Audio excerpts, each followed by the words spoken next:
ಬೆಂಗಳೂರಿನ ಯಲಹಂಕ ಬಳಿಯ ಕೋಗಿಲಿನಲ್ಲಿ ಏನು ಸರ್ಕಾರಿ ಜಾಗವನ್ನು ಒತ್ತುವರಿ ಮಾಡಿಕೊಂಡಿದ್ದಷ್ಟು ಜನ ಅದನ್ನು ತೆರವು ಮಾಡಿದ ಬಳಿಕ ಮತ್ತೆ ಅವರಿಗೆ ಮನೆಯನ್ನು ಕೊಡೋದಕ್ಕೆ ರಾಜ್ಯ ಸರ್ಕಾರ ಮುಂದಾಗಿದೆ. ಈ ವಿಚಾರವಾಗಿ ಸಾಕಷ್ಟು ಪರವಿರೋಧ ವ್ಯಕ್ತವಾಗ್ತದೆ. ಭಾರಿ ವಿರೋಧ ಈಗ ಹೆಚ್ಚಾಗ್ತಾ ಇದೆ. ಯಾಕೆ ಇವರಿಗೆ ಮನೆ ಕೊಡಬೇಕು ಅಂತಕ್ಕಂಥ ಒಂದು ಪ್ರಶ್ನೆ ಹೇಳ್ತಾ ಇದೆ. ಈ ವಿಚಾರದ ಜೊತೆ ಮಾತನಾಡೋದಕ್ಕೆ ಯಲಹಂಕ ಕ್ಷೇತ್ರದ ಶಾಸಕರು ವಿಶ್ವನಾಥ್ ಅವರಿದ್ದಾರೆ. ಸರ್, ಈಗ ಏನು ಅವ್ರನ್ನ ಮನೆಗಳನ್ನು ಡೆಮಾಲಿಷ್ ಮಾಡಿದ್ರು, ತದನಂತರ ಕೇರಳ ಸಿಎಂ ಟ್ವೀಟ್ ಮಾಡ್ತಾರೆ, ಮತ್ತೆ ಕಾಂಗ್ರೆಸ್ ಹೈಕಮಾಂಡ್ ಹೇಳಿದ್ರು ಅಂತ ತರಾತುರಿಯಲ್ಲಿ ಅವರಿಗೆ ಮನೆಗಳನ್ನು ಹಂಚಿಕೆ ಮಾಡೋದಕ್ಕೆ ಎಲ್ಲ ಸಿದ್ಧತೆಗಳು ನಡೀತಾ ಇದೆ. ಸೊ ಈ ಒಂದು ನಡೆ ತಮ್ಗೆ ಏನು ಅನ್ಸುತ್ತೆ ಅಂತ?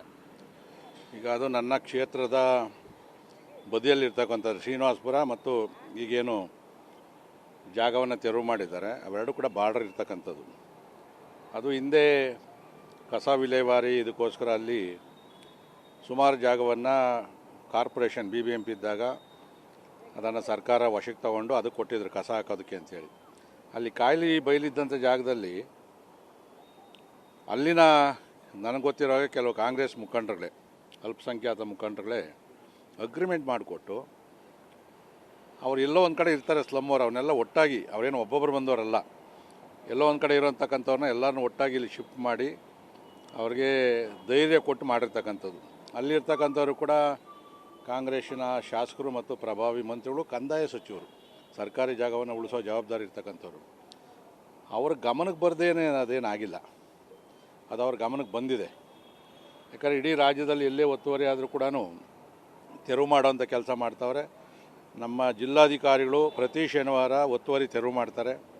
ಮತ್ತು BBMPಯಲ್ಲಿ ಯಾರಾದ್ರೂ ಬಿಲ್ಡಿಂಗನ್ನು ಸ್ವಲ್ಪ ವೈಲೇಷನ್ ಮಾಡಿದ್ರೆ ಅದನ್ನು ಕೂಡ ಅಧಿಕಾರಿಗಳು ನಿಲ್ಲಿಸ್ತಾರೆ. ಆದರೆ BBMPಗೆ ಸೇರಿರ್ತಕ್ಕಂಥ ಇಷ್ಟು ದೊಡ್ಡ ಜಾಗ ಮುಖ್ಯ ರಸ್ತೆಯಲ್ಲಿ ಇರ್ತಕ್ಕಂಥದ್ದು ಕಣ್ಣಕ್ಕೆ ಕಂಡಿದ್ರು ಕೂಡ ಇವ್ರು ಏನೂ ಕ್ರಮ ತಗೊಂಡಿರಲಿಲ್ಲ. ಮತ್ತು ಇನ್ನೊಂದು ವಿಚಾರ ಏನು ಅಂತಂದರೆ, ರಾಜ್ಯದಾದ್ಯಂತ ಸೂರನ್ನು ಕಳ್ಕೊಂಡವರು, ಈ ರೀತಿ ನಿರಾಶ್ರಿತರಾದವರು ಬೇಕಾದಷ್ಟು ಜನ ಇದ್ದಾರೆ. ಸೊ ಅವರು ನೈಜತೆಯಿಂದ ಇದ್ದಾರೆ, ಅವರು ನಿಜವಾದ ನಿರಾಶ್ರಿತ. ಅವ್ರಿಗೆ ಮನೆ ಕೊಡದೆ ಇವರೇ ಹೇಳ್ಕೊತಾರೆ ಇದು ಅನಧಿಕೃತವಾಗಿ ಒತ್ತುವರಿ ಮಾಡಿದ್ರು ಅಂತ, ಮತ್ತು ಇವರೇ ಮನೆ ಕೊಡೋಕೆ ಹೋಗ್ತಾರೆ. ಇದು ಯಾವ ರೀತಿ ಸರಿ?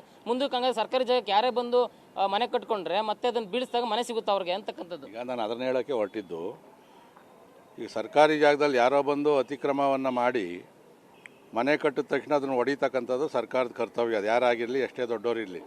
ರಾಜಕಾಲುವೆ ಪಕ್ಕದಲ್ಲಿರ್ತಕ್ಕಂಥ ಮನೆಗಳನ್ನೆಲ್ಲ ಕೂಡ ಒಡೆದು ಬಿಸಾಕಿದ್ರಿ, ಅವ್ರಿಗೆಲ್ಲೂ ಪುನರ್ವಸತಿಯನ್ನು ಮಾಡಲಿಲ್ಲ.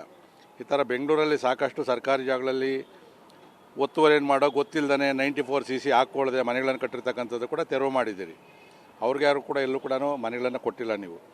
ಆದರೆ ಇವತ್ತು ಅಲ್ಪಸಂಖ್ಯಾತರು, ವಿಶೇಷವಾಗಿ ಕೇರಳದ ಮುಖ್ಯಮಂತ್ರಿಗಳು ಟ್ವೀಟ್ ಮಾಡಿದ್ರು, ಇವತ್ತು ಪಾಕಿಸ್ತಾನ ಟ್ವೀಟ್ ಮಾಡಿದ್ರು ಅಂದ ತಕ್ಷಣ, ಮತ್ತು ಅವರ ಹೈಕಮಾಂಡ್ ವೇಣುಗೋಪಾಲ್ ಹೇಳಿದ್ರು ಅಂದ ತಕ್ಷಣ ಅರಾತುರಿಯಲ್ಲಿ ಇಷ್ಟೊಂದು ಫಾಸ್ಟಾಗಿ 2.5 ವರ್ಷದಲ್ಲಿ ಕಾಂಗ್ರೆಸ್ ಸರ್ಕಾರ ಯಾವುದೇ ಕೆಲಸವನ್ನು ಕೂಡ ಇಷ್ಟು ಅರಾತುರಿಯಲ್ಲಿ ಮಾಡಿರಲಿಲ್ಲ.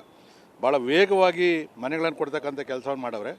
ನನ್ನ ಕ್ಷೇತ್ರದಲ್ಲೂ ಇದೇ ಥರ ಮುಖ್ಯಮಂತ್ರಿ 1 ಲಕ್ಷ ಮನೆ, 20,000 ಮನೆ ಕಟ್ಟಿಸ್ತಾ ಇದ್ದೀವಿ. 6 ವರ್ಷದ ಹಿಂದೆ ಮನೆ ದುಡ್ಡು ಕಟ್ಟಿರೋರಿಗೆ ಇನ್ನೂ ಮನೆ ಕೊಟ್ಟಿಲ್ಲ. 6 ವರ್ಷದಿಂದ 50,000 1 ಲಕ್ಷ ದುಡ್ಡು ಕಟ್ಟಿರೋರಿಗೆ ಇನ್ನೂ ಮನೆ ಪೊಸಿಷನ್ ಕೊಟ್ಟಿಲ್ಲ.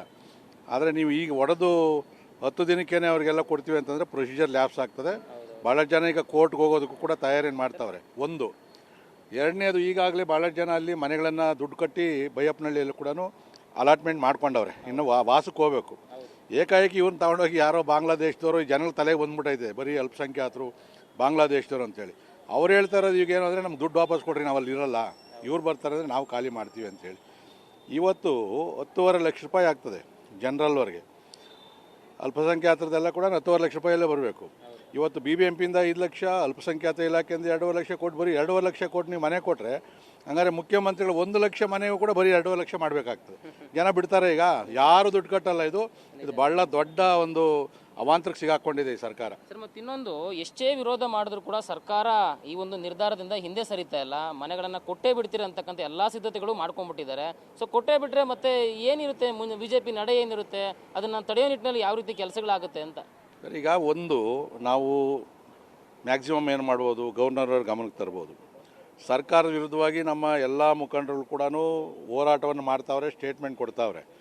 ಅಲ್ಲೋಗಿ ನಾವು ಹೋರಾಟ ಮಾಡೋಣ ಅಂತಂದರೆ ಅನುಮತಿ ಇಲ್ಲ, ಫ್ರೀಡಮ್ ಪಾರ್ಕಲ್ಲೇ ಮಾಡಬೇಕು. ಅದೇನು ಭಾಳ ಎಫೆಕ್ಟಿವ್ ಆಗಿ ಏನು ಇರೋದಿಲ್ಲ. ಇದು ಇವತ್ತು ಬೆಂಗಳೂರಲ್ಲಿ ಹೋರಾಟಗಳಿಗೆ ಕುಂಠಿತ ಆಗಿರೋದೇನು ಅಂತಂದರೆ ಹೈಕೋರ್ಟ್ ಆರ್ಡ್ರು. ಎರಡನೇದು, ಇಲ್ಲ ನಾವು ನ್ಯಾಯಾಲಯಕ್ಕೆ ಹೋಗಬೇಕಾಗ್ತದೆ, ಇಲ್ಲ ನಾವು ಮಾಧ್ಯಮದ ಮುಖಾಂತರ ಜನಜಾಗೃತಿಯನ್ನು ಮಾಡಬೇಕಾಗ್ತದೆ. ಇಷ್ಟು ಕೆಲಸವನ್ನು ಭಾರತೀಯ ಜನತಾ ಪಾರ್ಟಿ ಕೂಡ ಮಾಡ್ತಾ ಇರ್ತಕ್ಕಂಥದ್ದು. ಇದನ್ನೊಂದು ದಡ ಮುಟ್ಟಿಸೋವಂಥ ಕೆಲಸ ಮಾಡ್ತೀನಿ. ಇದರಿಂದ ಸರ್ಕಾರಕ್ಕಂತೂ ದೊಡ್ಡ ಹೊಡೆತ ಬೀಳ್ತದೆ. ವಿಶೇಷವಾಗಿ ನಾನು ಹೇಳುವಂಥದ್ದು, ಈಗ ನನ್ನ ಕ್ಷೇತ್ರದಲ್ಲಿ 20,000 ಮನೆ ಕಟ್ತಾ ಇದ್ದೀವಿ.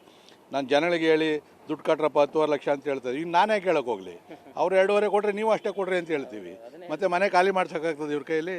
ಆಗಲ್ಲ. ಇದು ಇಡೀ ರಾಜ್ಯದಲ್ಲಿ ಯಾರ್ಯಾರಿಗೆ ಈ ಥರ ವಸತಿ ನಿಯೋಜಕರಿದ್ದಾರೆ, ವಸತಿ ರಹಿತರಿದ್ದಾರೆ, ಅವರೆಲ್ಲ ಒಂದೊಂದು ನಾವೇ ಹೇಳ್ತೀವಿ ಗುಡಿಸ್ಲಾಕೊಡ್ರಪ್ಪ, ಹಾಕೊಡ್ರಿ, ಹೊಡೆದಾಕ್ತಾರೆ, ತಿರ್ಗಿ ನೆಕ್ಸ್ಟ್ ಇಮಿಡಿಯೇಟ್ ಕೊಡ್ತೀವಿ. ಇದೇ ಮಾನದಂಡ ಎಲ್ಲರೂ ಕೊಡಬೇಕಲ್ವ? ಇದು ಹೈಕಮಾಂಡ್ನ ಒತ್ತಡಕ್ಕೆ ಇವ್ರು ಮಾಡಿದವ್ರೆ. ಇದು ಭಾಳ ದೊಡ್ಡ ಒಂದು ಹೊಡೆತ ಬೀಳ್ತದೆ ಮತ್ತು ಬೆಲೆ ತರಬೇಕಾಗ್ತದೆ.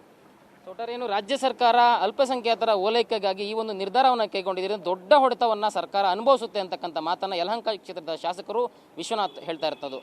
ಕ್ಯಾಮ್ರಾ ಪರ್ಸನ್ ಮಹಾಂತೇಶ್ ಜೊತೆ ಲಕ್ಷ್ಮೀ ನರಸಿಂಹ, TV9 ಬೆಂಗಳೂರು.